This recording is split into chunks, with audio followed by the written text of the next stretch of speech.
Okay, so this is DJ. I'm going to use her for the dynamic um, version of Pillar 3. First thing that she and I are going to work on, of course, is um, the tension that shows up anytime she gets the sensation that we are about to go to work. So she was a kid's rope horse, and as soon as she gets that feeling of we're going to go to work now, um, she gets really stiff in her neck, and she gets a little bit jumpy because of that. So that is her background. She's a very sensitive horse emotionally, so the rodeo work for her um, was too much. And I mean, they did try to get her to lay on speed and all sorts of things that she's clearly not built for. Um,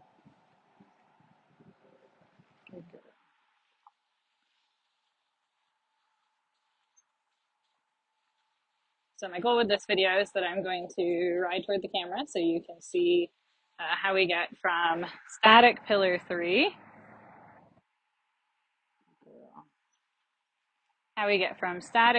3, into dynamic pillar 3.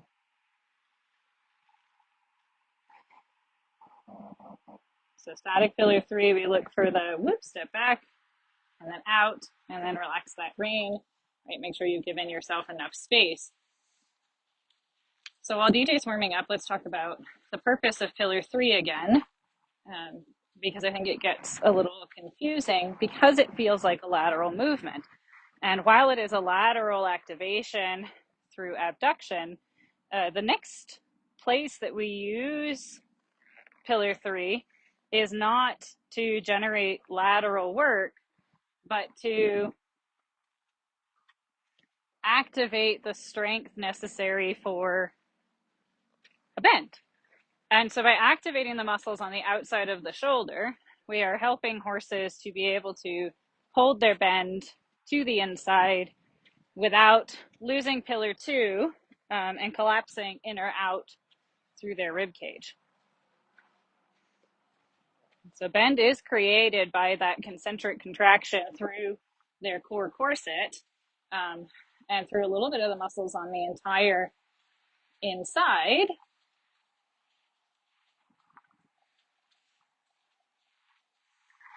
And we need that strength on the outside to allow us to target the support that we need for that bend.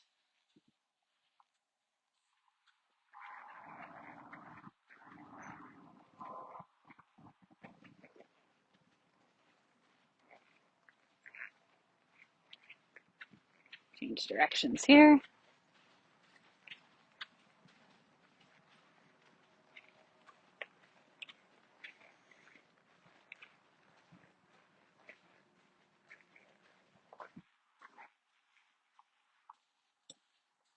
All right. So where I would normally introduce dynamic pillar 3 would be in the corners. And I would check pillar 1 and pillar 2 and then make sure that I can access that outside shoulder as it picks up by closing my inside leg. So there is a timing component of you have to ask while the leg is in the air. If you continue asking, once the outside limb has stepped down, your horse is then going to adduct the inside leg. Okay, so I can demonstrate that. If I ask too much, now she is adducting the inside leg, and now I can no longer use that for a bend. So that's one of the ways that we can tell that we've asked too long for too much. I'll demonstrate that again. So I'm going to ask her to find that outside shoulder, and that was okay, but now it's too far, and I have to rebalance her so that she can come to the inside. If your horse is doing that, and it is not because of how you are asking, then what you can do is you say, hey, I'd like you to find the outside shoulder. That was the inside shoulder. Thank you. Now we're going to stop, shift our weight back into pillar 2, and then try again. So going into adduction first is an example of a loss of pillar 2. And you can correct it in that fashion. Good girl. Okay. So now that we've demonstrated a few common mistakes with pillar 3, now right towards the camera, see if I can make a little space. We'll go way up here.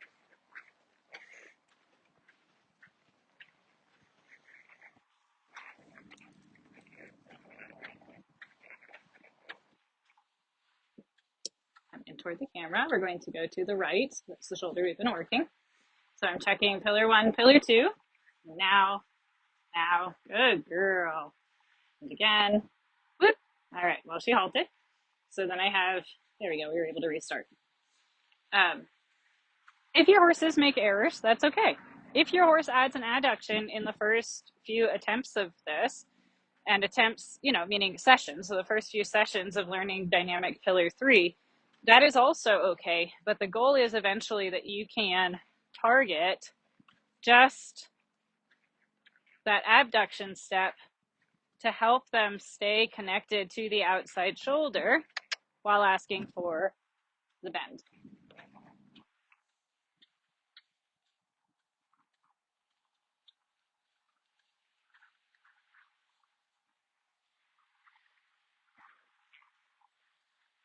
Stop.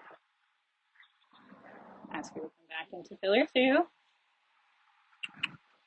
Ask her to step out. Good girl. Ask her to walk on. Very nice. The reason I asked her to go into pillar 2 is that she lost it. So she put her energy up into her pole, her whole neck contracted, and then she attempted to use the muscles of her top line to create that lateral step. Another loss of pillar 2 because her buddy is down at the bottom of the arena. And pillar 1, I mean, there is that relaxation component there. Good girl. So go back to our pillar 2 work. Another thing to watch, while I'm catching myself, because I am verifying what leg is doing what when, my eyes are wanting to tend to stay down, and that does throw their balance off. So taking a pass here to help my body out, helping DJ to focus. Not think quite so much about her friend.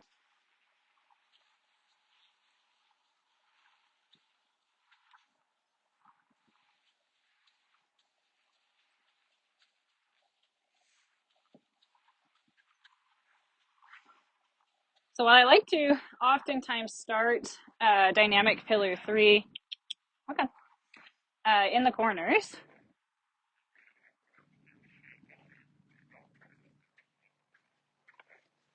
there is benefit if you and your horse are struggling of practicing it on the straightaway so that you have time to make errors while you and your horse are figuring each other out. So I'm checking for pillar 1 and 2. Now I'm going to look for this subtle step to pillar 3 on the left shoulder. Good girl. Now, any more than that with her, and I'll demonstrate it this next time, she is going to untrack her shoulder and lose spinal integrity.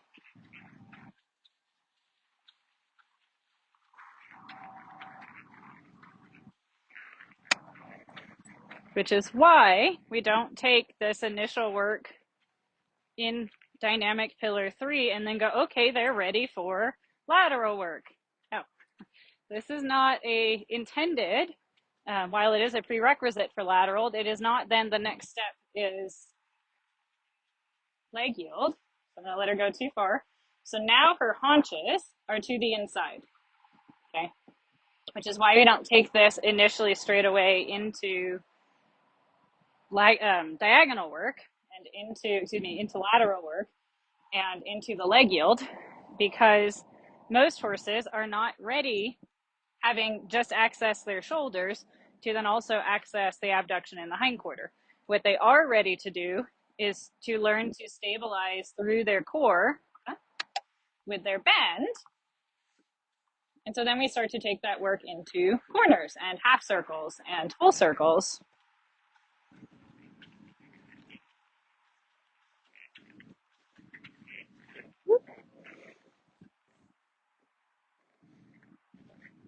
Good girl. So now we'll come at the camera with pillar 3. We're going to try an applied pillar 3 on the circle. We are working first on, there we go, addressing some of our pillar 2. So here's our applied pillar 3. She's falling in. I want her to think about that outside shoulder, re-leveling. Good. Straighten up. I'll ask for that right shoulder. Good girl. Ask for the right shoulder. Good girl. Very nice. Good work, DJ. And then we can see, because we kept that movement nice and minimal, how much her pillar 1 showed up because she wasn't moving outside of the realm of her balance. So if you notice in your pillar 3 work that your horse is losing pillar 1, there's a couple of possibilities.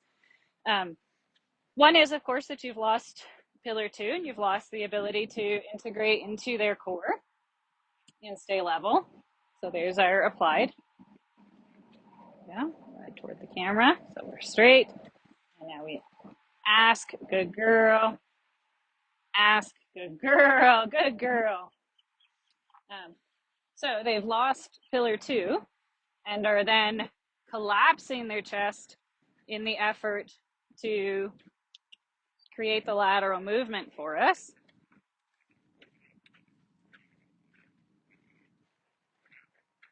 If pillar 2 is still present, and we see that on camera by their ability to maintain pillar 1 and stay level, or excuse me, pillar 2 by staying level through the corner and not falling in and not falling out, then chances are they're going into the trapezius and rhomboid, which do have the capability to help abduct the limb. However, if they are thinking concentrically, then they are doing it at the expense of the ability to find pillar 2. So that is where some schooling and helping your horse out, okay, there, she was able to find it a bit. And another, good girl. And just those little bits of awareness of the ability to also abduct. And there she fell in, right? We're just letting her cruise and enjoy her break from pillar 3 work. So there's an actual loss of pillar 2 because they are not strong enough through pillar 2 to hold the abduction. We have that they are strong enough through pillar 2 to hold the abduction and the shoulders stay level. However, the shoulders are not strong enough, and so the muscles of the top line are coming in. And or we are asking at the wrong time, and or we are asking for too big a step. Okay, so I'm going to equate pillar 3 here is, or rather corners. So corners are me wanting to be able to carry more grocery bags in from the car. So I need to get stronger in my bicep to be able to carry more bags. So I'm going to do bicep curls and shoulder shrugs and all kinds of things to strengthen the muscles that I need to carry with my arms. When I then decide to carry my bags, I am not going to do bicep curls, right? Because the purpose of doing targeted work of my bicep was so that I could then apply it to the specific situation of carrying the bags.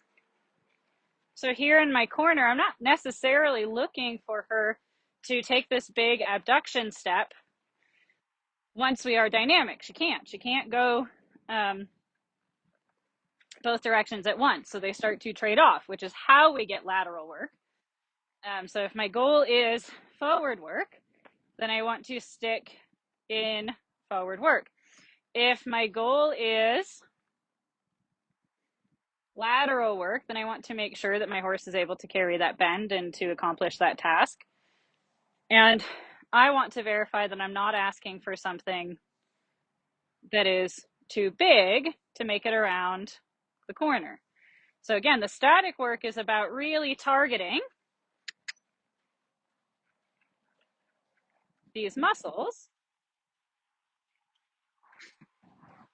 So, talking about when to leave our dynamic pillar work and go back into static work.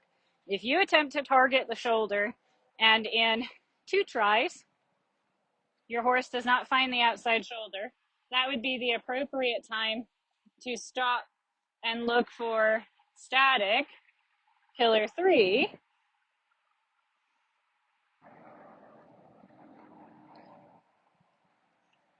So that you can help them understand what the goal is. Again, looking at the goal is not lateral work. Lateral work will come. The goal is the strength of the outside of her body so that she can stay upright through the corner and maintain access to the pectorals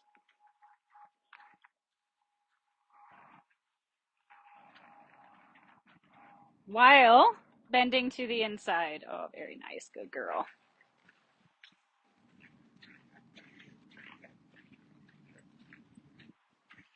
Very similar to pillar 1. Good girl. Once she becomes strong enough through pillar 3, you don't really have to think about it. So then what you're really feeling for is the absence of it. And then you can help them out. And then if necessary,